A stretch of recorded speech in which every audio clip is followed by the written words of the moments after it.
Salut les amis du Ciné Club, salut Andrés. Hello tout le monde. Nouvelle vidéo chronique movie, une vidéo coup de gueule, on vous promet, c'est le dernier coup de gueule. Non. On peut pas promettre des choses qu'on ne va pas forcément tenir. C'est ça. Mais normalement, là, à l'horizon, il n'y a plus ce genre de vidéo. C'est vrai que le mois passé, on vous avait déjà fait un fameux coup de gueule avec le support physique. Quel était l'avenir du support physique? Cette vidéo-ci traite d'une chose tout aussi sérieuse, sinon beaucoup plus. Qu'en est-il du cinéma? Où va le cinéma actuel? C'est une vidéo qui m'est venue en parlant avec mon jeune acolyte ici à côté, en parlant également avec vous à travers nos différents lives déjà depuis quelques temps. Ouais. Et c'est vraiment une question qui me trotte à moi dans la tête depuis un peu plus de 7 ans. Hein. L'époque où j'ai connu Andrés qui venait avec le cœur et les yeux pleins d'espoir avec ce nouveau cinéma qui se présentait à l'horizon, les super-héros. Moi, c'était un cinéma qui me faisait peur. Franchement, mélanger tous ces super-héros, c'était pas vraiment dans ma culture, on va dire. Mais bon, je pense qu'on va quand même essayer de mettre un petit ordre chronologique à tout ça et commencer cette vidéo par se poser la question principale pour savoir où va vraiment ce cinéma. Il faudrait savoir qu'est-ce qu'on a vraiment encore comme réalisateur et pour penser à un futur plus lointain, qu'est-ce qu'on a encore comme réalisateur de 50 ans ou moins, aussi bien dans le cinéma français que dans le cinéma américain. C'est clair, hein, Andrés, il y a bien d'autres cinémas, mais nous sur la chaîne, c'est le cinéma français et américain qui revient le plus souvent. Hein. Oui. Donc, on va commencer tout de suite par le cinéma français, hein, comme ça, en vrac, dans un site assez sérieux, qui nous montre les 20 plus grands réalisateurs français, toujours en activité. C'est ce que je veux dire, est-ce qu'ils sont toujours en vie ou pas? Exactement, parce que sinon, pour un film à venir... Non, mais je veux dire, oui, un film à venir, mais bon, qui est marqué une génération ou autre, quoi. Donc, nous avons les considérés aujourd'hui comme les 20 plus grands... Bon, après, pour des goûts, il y a des couleurs, hein, comme toujours. Mais ici, un site assez sérieux. Donc, les 20 plus grands réalisateurs de cinéma français encore en activité. Donc, nous avons Jean-Luc Godard, pour eux, numéro 1. Roman Polanski, Costa Gavras. Alors, nous avons Claude Lelouch, Bertrand Blier, Jacques Audiard, Michel Osselot, Patrice Lecomte, Cédric Clapiche, Jean-Jacques Hano, Michel Gondry, ça, encore mieux, hein, Bruno Podalides, Arnaud Desplechin, bon, écoutez, Arnaud Desplechin ou Desplechin, allez savoir, hein, Quentin Dupieux, ça ici c'est encore mieux, c'est pour toi, ça, Andrés. Michel Hazanavicius,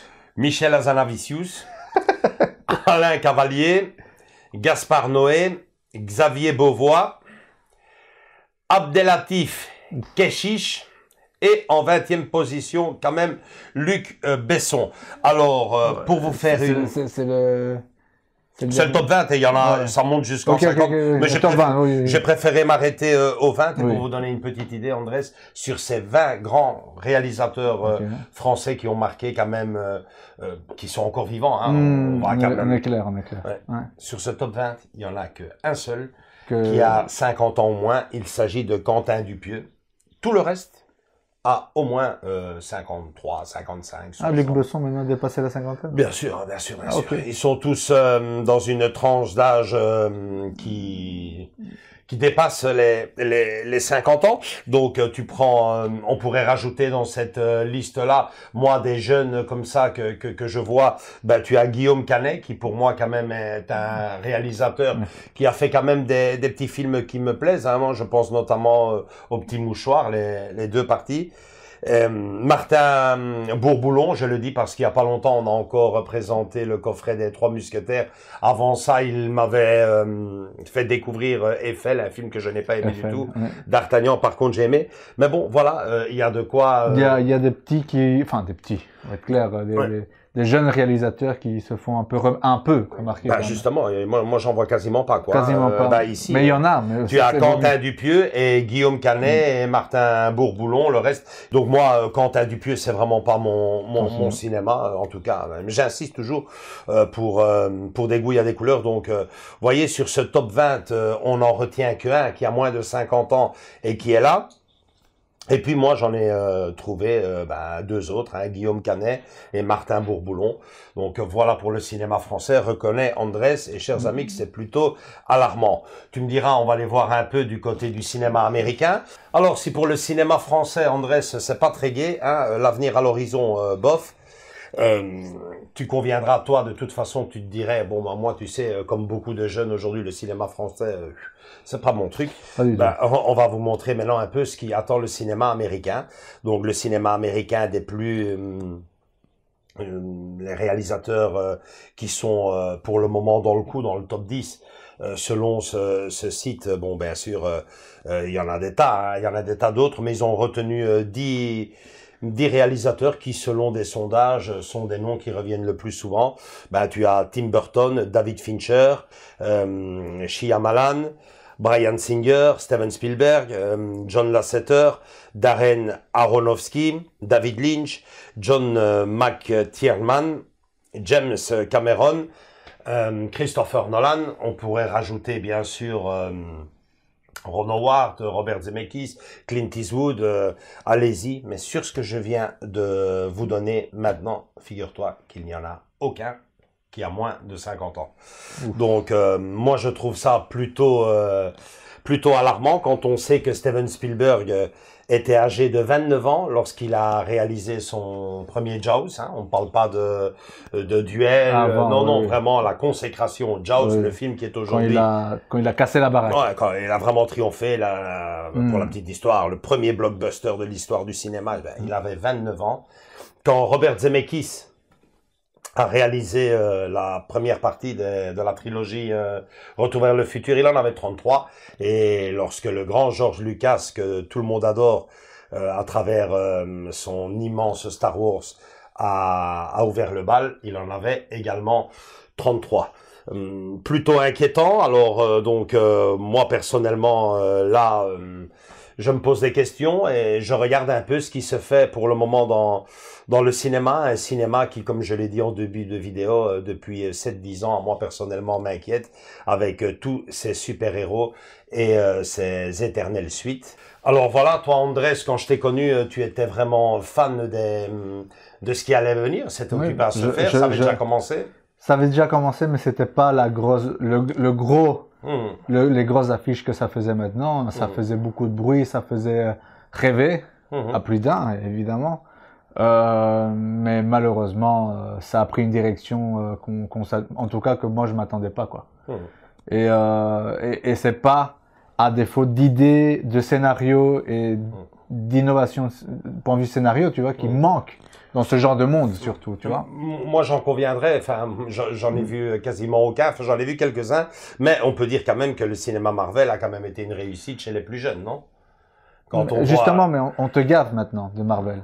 C'est ça le truc, c'est que à l'époque, c'était tous les 2 ans, tous les 3 ans à Marvel, et là maintenant, c'est tous les 6 mois. Parce que moi, personnellement... J'exagère pas, non, mais c'est ça, c'est tous les 6 mois, t'as un nouveau Marvel, quoi. Ou un nouveau, maintenant, vu que les copains chez DC s'y mettent aussi, ils s'enchaînent. Fait un film et après, hop, quelques mois un autre. Donc, c'est une surdose de ce genre de cinéma qui devient, même au fur et à mesure, très très mauvais. Visuellement, hein, c'est exécrable parfois. Moi, j'ai tenté ma chance. Hein. Je le dis toujours, pour critiquer un film, il faut regarder. J'ai tenté ma chance avec le film Aquaman, j'ai détesté. J'ai essayé avec Wonder Woman, j'ai pas aimé. T'as même vu le Batman versus Superman, j'ai trouvé ça d'un ridicule affligeant. J'ai rien compris. Je pense que pour moi, dans mon cinéma à moi, c'est tous ces mélanges de super-héros, voir face à face Superman, Batman avec Catwoman qui traverse la rue Et sur la, c'est hallucinant. C'est un Spider-Man. condensé, tu veux dire. De... Spider-Man, la première trilogie. On a tous Sam Raimi. Sam Raimi m'avait vraiment bien plu. Franchement, ça m'a vraiment bien plu. Et j'avais adoré. Et puis ça s'est coupé. On recommence en arrière. Là, je ne suis plus du tout, quoi. Donc, ouais, on en est au 3e Spider-Man. Je suis gavé de ça. Que dire, hein, ne mettons pas tous sur la cape de nos super-héros, hein. Que dire des suites ridicules et affligeantes de mes films cultes, de mes sagas qui ont bercé mon enfance. Je pense notamment à Indiana Jones où on voit un pauvre papy. Le pauvre ne sait rien faire de plus, hein. Qu'est-ce que vous voulez? Malgré la technologie, il a son âge, il est là. Mais si en plus de ça, on lui donne un synopsis à chier, ben voilà ce que ça donne. Rocky, où on en est? C'est pas Rocky, c'est Creed. C'est Creed, voilà, c'est Creed. Je me souviens quand j'étais gamin en rigolant, parce qu'on était déjà, figure-toi, au Rocky 4 et le 5 était annoncé. Ouais, bientôt tu vas voir le fils de Rocky va se battre contre le fils de Drago. On n'y était pas loin. Parce que c'est finalement celui d'Apollo. Ouais. Toutes ces suites, moi, franchement, me font très peur. Ils sont non seulement occupés à passer du grand n'importe quoi, pour moi, hein, du grand n'importe quoi, mais en plus de ça, sont occupés à salir nos films cultes, quoi. Oui, tu as regardé le dernier, le 3, justement, Creed 3, où il y a malheureusement. Ouais, tu l'as déjà regardé. Il y a même plus notre ami Stallone, quoi.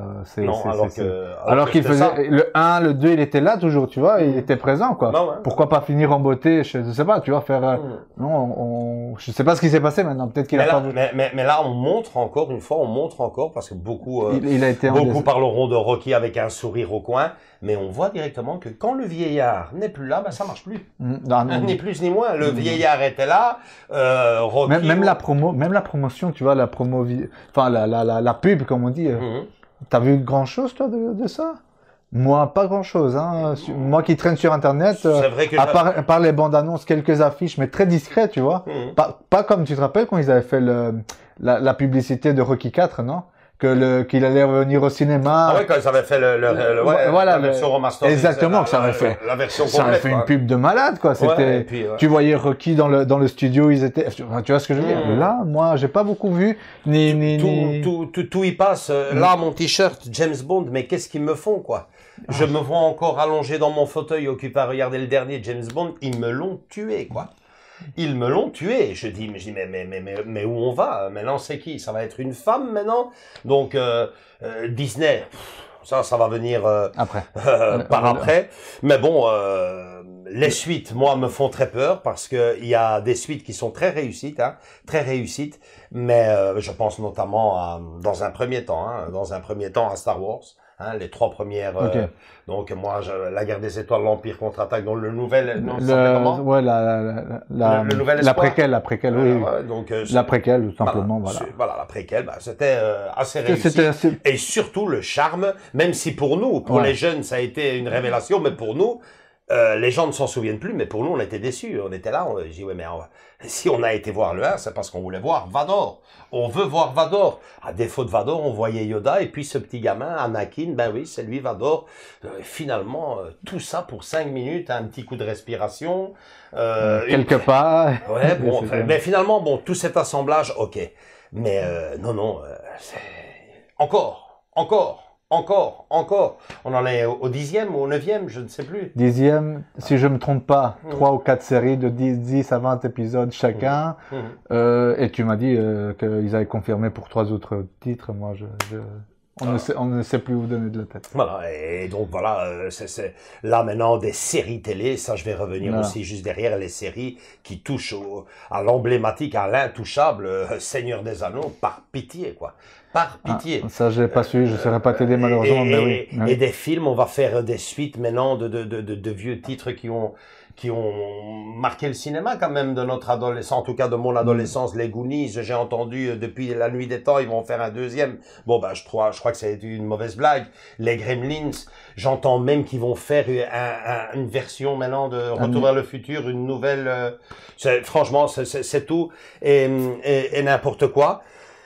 Mais bon... des suites en veux-tu en voilà. Des suites en veux-tu en voilà. Et comme si c'est pas assez, voilà qu'il y a deux mouvements. Il faut faire très attention quand on parle de ces deux mouvements-là qui atterrissent dans le monde du cinéma. Le mouvement LGBT plus le mouvement woke, c'est bien ça? Ouais, donc moi, jusqu'à présent, je ne voulais même pas entendre parler de ça. Mais c'est vrai vraiment une toute petite parenthèse parce que j'ai pas envie de polémiquer ici sur notre chaîne.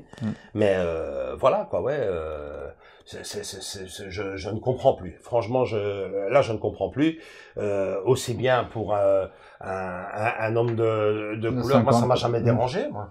Non, mais c'est même pas ça. C'est qu'ils veulent prendre une telle importance dans les films, alors que ça n'a jamais eu besoin de quoi que ce soit, quoi. Tu vois? Ah bon, je veux dire, rajout. On a tous bien rigolé avec La Cage aux Folles à l'époque, ou avec 2 ans moins quart avant Jésus-Christ. La Cage aux Folles, justement, j'attends avec impatience la 3e partie. Pardon?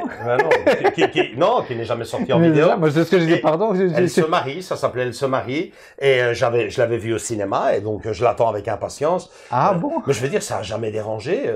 On a tous pleuré aussi avec le film Philadelphia, où on traitait donc d'un malade du sida, un homosexuel. C'était vraiment intenable ce film. Il y a pas si longtemps, je l'ai vu avec mon fils et il m'a dit une phrase terrible à la fin du film. Il fait « Continuons la journée maintenant après avoir vu ça ». C'est un film, un monument et d'une tristesse immense, mais je ne comprends pas. Je ne comprends pas pourquoi maintenant est-ce que constamment dans tous les films, il faut... Je ne comprends pas. Là, une petite parenthèse seulement, juste pour te dire.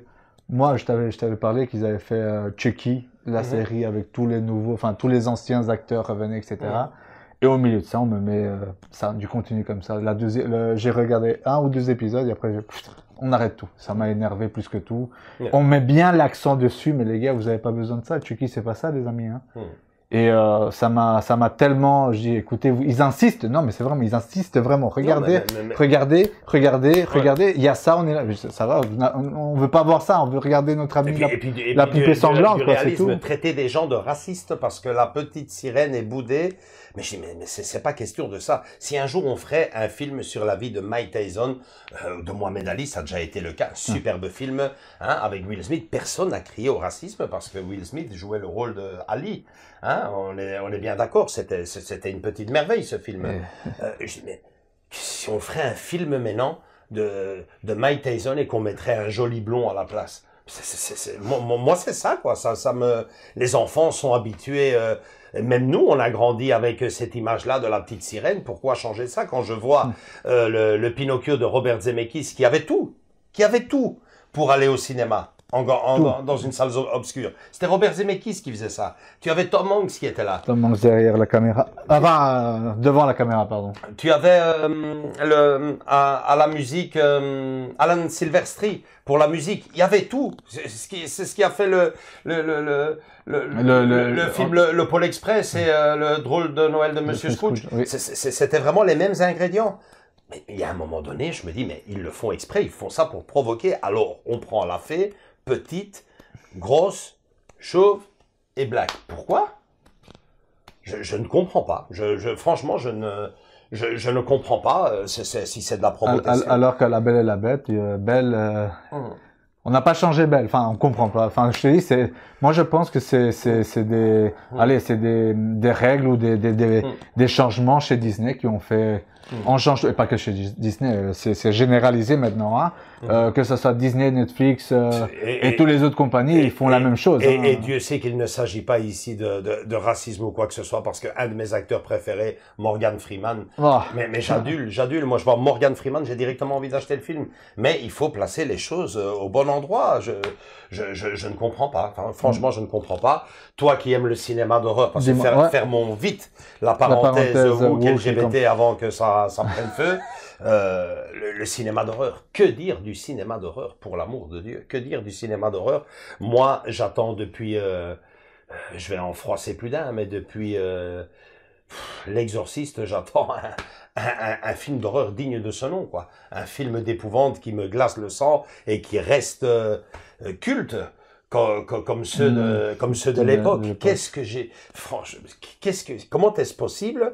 Et ce qui est fou, c'est que bon, ça marche. Il y a un public. Il y a un public, ça marche. Parce qu'on te fout le scream, je sais plus à combien là, il en est. Je vais pas te mentir, je crois qu'ils sont au 10e ou 9e. Je te mens pas, hein. Corrigez-moi, mais j'exagère à peine. Souviens-toi l'été dernier. Il y en a 3 ou 2, je pense. Ouais. Je pense maintenant. À Amityville, il y en a 10.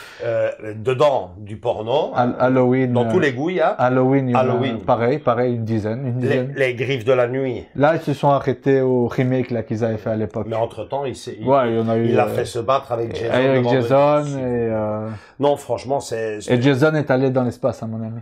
Ah, il est allé dans l'espace aussi. Et dans le futur et tout. Enfin, bref. Il y a de quoi se poser des questions. On en vient à ce qui a peut-être accéléré, je n'ose pas encore dire la mise à mort, mais en tout cas cette mauvaise farce, les fameuses plateformes. Hein, et là, voilà, franchement, là c'est achevé. Là c'est quasiment l'estocade avec des films.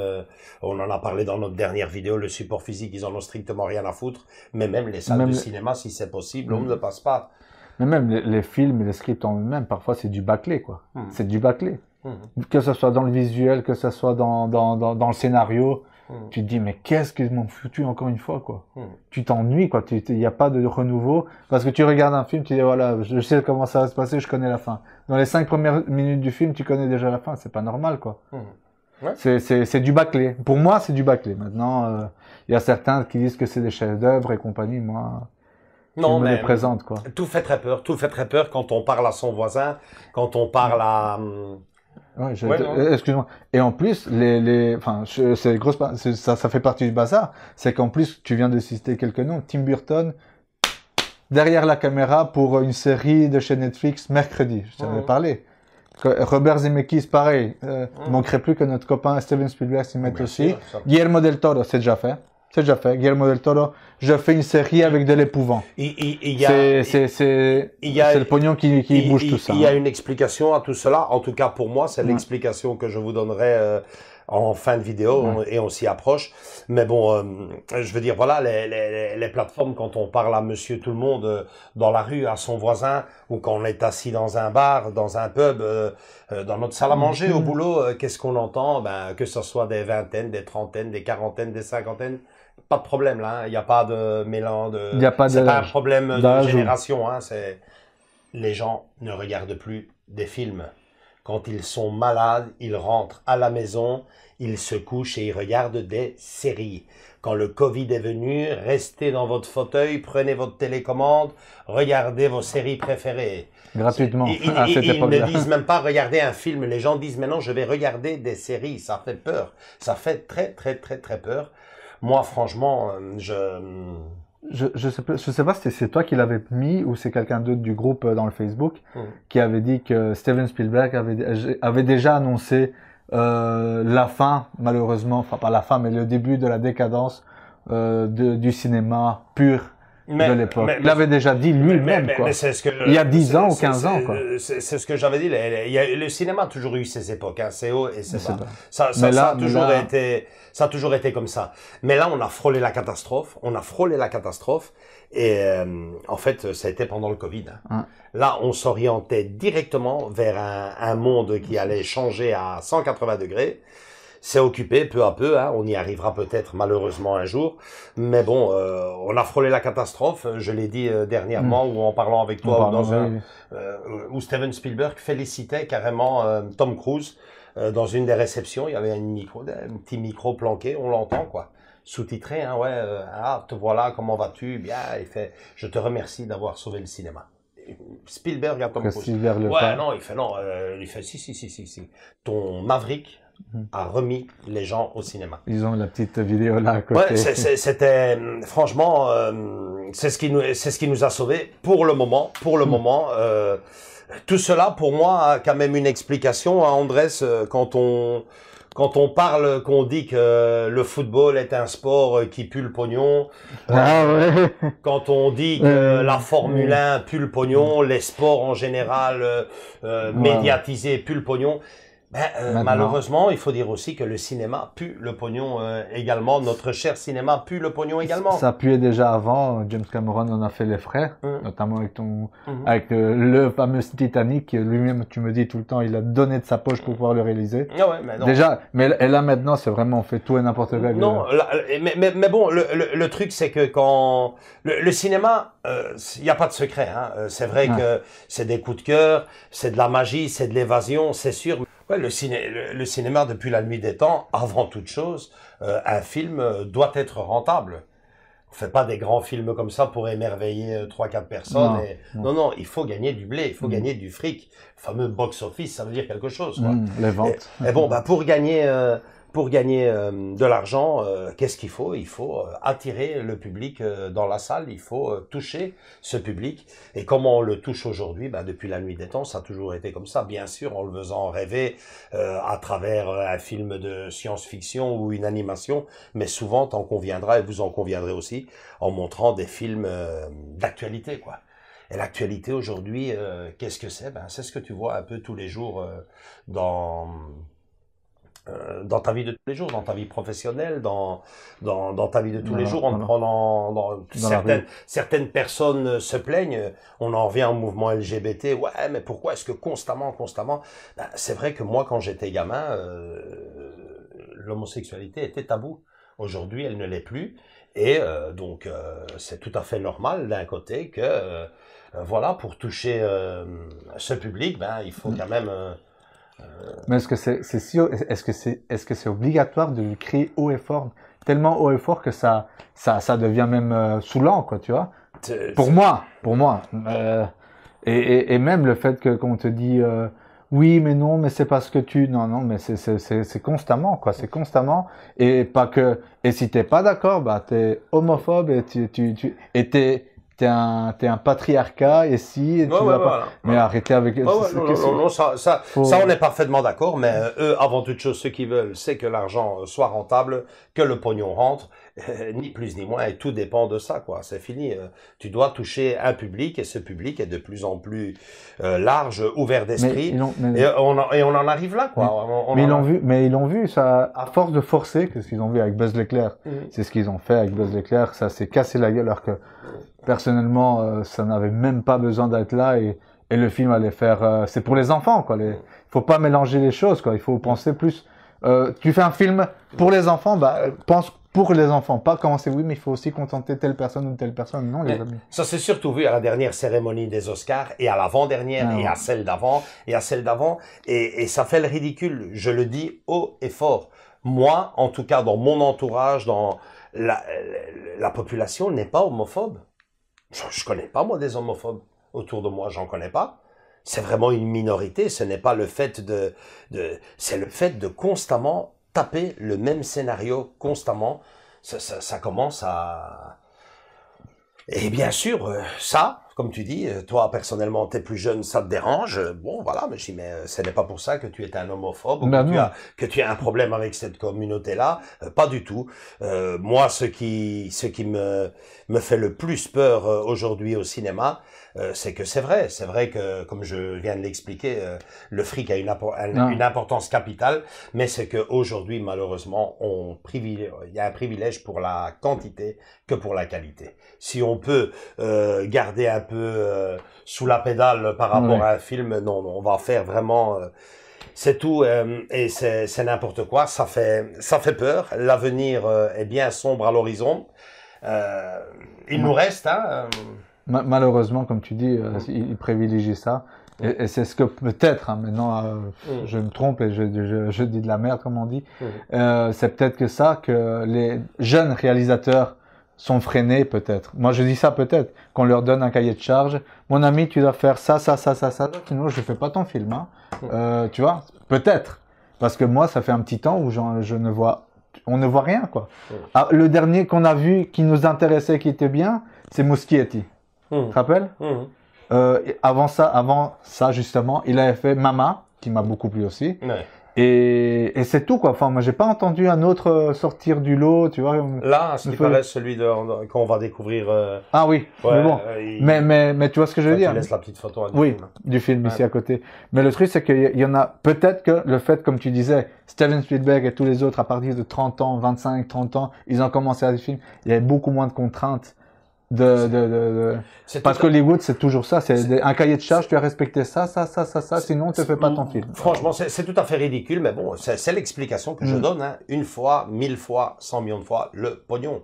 Le pognon, c'est tout, parce que je suis persuadé que tu prends un enfant de 10 ans en 2033 ou en 2043, tu lui tapes le Retour vers le futur, et ce gamin va être émerveillé. Comme je le suis, moi, quand je regarde un vieux film, La machine à explorer le temps, qui date des années 50-60.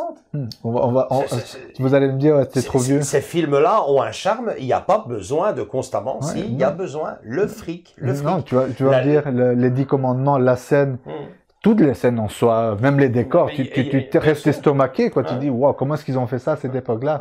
C'était impressionnant, quoi. Ben-Hur, ils ont essayé de faire un remake, voilà ce qu'il y a. Voilà on comprend pas, tu vois, c'est ça. C'est avec le peu de moyens qu'ils avaient, peu de moyens dans le sens techniquement parlant, tu vois, les effets spéciaux ici et ça ici, et même les figurants. T'imagines le truc qu'ils ont fait avec Cléopâtre? Bah ouais.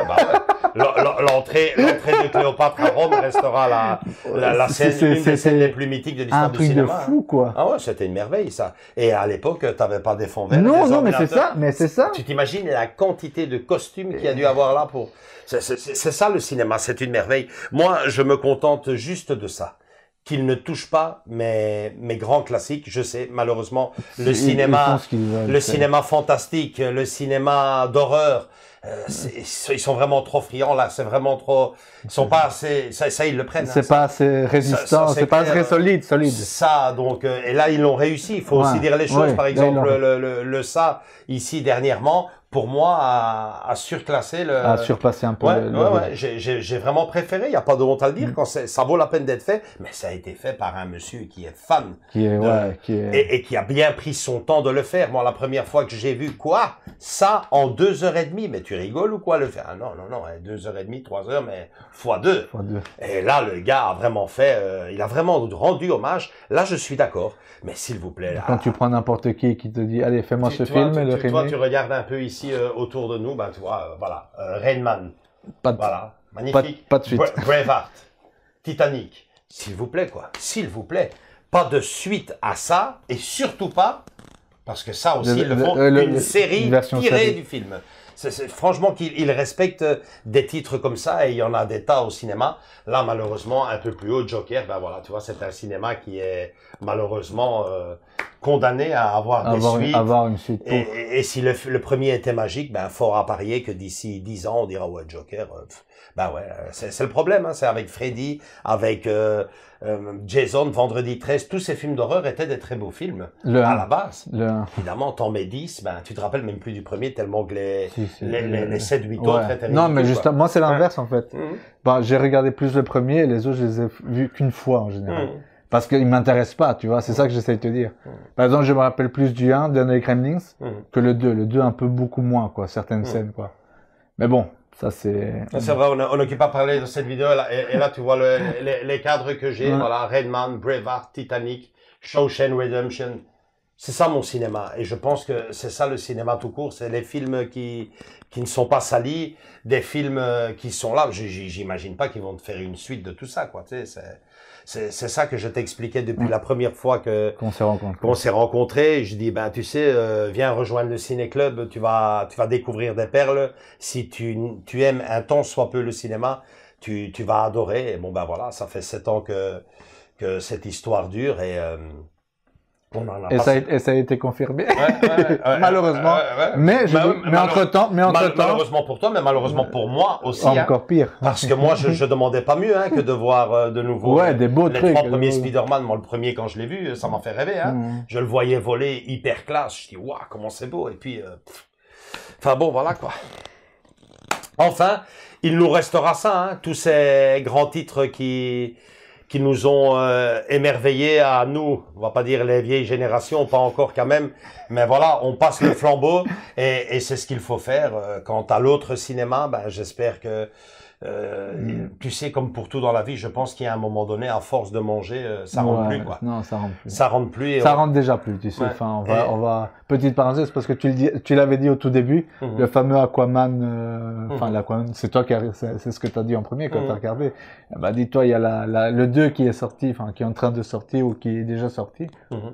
Déjà, avant qu'il sorte, c'est déjà la merde. Déjà le premier, moi. Non, mais voilà. Enfin bon, voilà, c'est tout pour cette vidéo coup de gueule. Vous aurez parfaitement compris hein, que ce soit le mouvement woke, LGBT, on a vraiment aucun problème. Et le reste. Et le reste. Mais bon, voilà, que c'est un tout. Ce cinéma qu'on vit aujourd'hui fait peur. Heureusement, il y a de temps en temps, il faut le reconnaître aussi, quelques petites pépites qui sortent par-ci par-là. Très peu, malheureusement. Peut-être ici prochainement dans un cinéma on va voir. J'ai abandonné il y a déjà bien longtemps, le cinéma d'épouvante, le cinéma d'horreur. Peut-être, voilà. Peut-être la dernière fois que j'ai failli être surpris, imagine-toi, hein, avec tout ce qu'il a plu, ça a été Paranormal Activity, la première demi-heure. Ouais. Je dis, c'est vachement bien ficelé, cette histoire de ce couple qui met cette caméra. Peut-être, avec... et puis il y a tous ces autres films, hein, c'est les films intouchables qui ont fait la magie du cinéma et tout ça. On ne peut pas toucher ces films-là. Le grand Steven Spielberg a retouché E.T., l'extraterrestre. Bah, il a retouché. Très léger, hein, mon ami. Eh ben, même là. De lui-même, il a dit, c'est la plus grosse erreur que j'ai faite de ma vie. Alors t'imagines si quelqu'un ose faire un remake ou une série. Ouais, mais attention, tu vois, c'est vicieux. Hein. Le débat sera interminable parce que je ne sais pas si tu te souviens. La pub. Hein? Vous avez un côté. La pub. T'as pas été touché par la pub? Si. Moi, ça m'avait touché énormément. Mais tu te dis, heureusement, c'est une pub. E.T. revient. Mais bon, voilà, restons-en là. Ne prenons surtout pas le risque de toucher ces titres-là. Ouais. Touchez ce que vous voulez dans un autre cinéma. Le culte, laissez-le bien tranquille. Il est bien où il est et il est merveilleux. Donc voilà, c'est tout pour cette vidéo. Likez si elle vous a bien plu, surtout ce genre de vidéo, commentez, laissez votre avis. Honnêtement, je vous le dis, on n'a jamais fait ça, hein, on ne veut pas rentrer dans des conversations tabous avec les fameux mouvements LGBT, woke et compagnie. Vous aurez parfaitement compris, sauf si vous voulez, comme on dit, chercher le brin, que nous, ici, ce qu'on aime surtout et avant tout, c'est le cinéma, c'est très clair, je pense qu'on l'a laissé très clair dans cette vidéo. Et bien sûr, venez nous rejoindre dans nos différents réseaux sociaux, Facebook et Instagram, et continuez à s'abonner pour voir non pas ce genre de vidéos, des bien plus joyeuses qui arrivent tout au long de ce mois-ci. Gros bisous à tous et à toutes. Ciao, ciao. Ciao.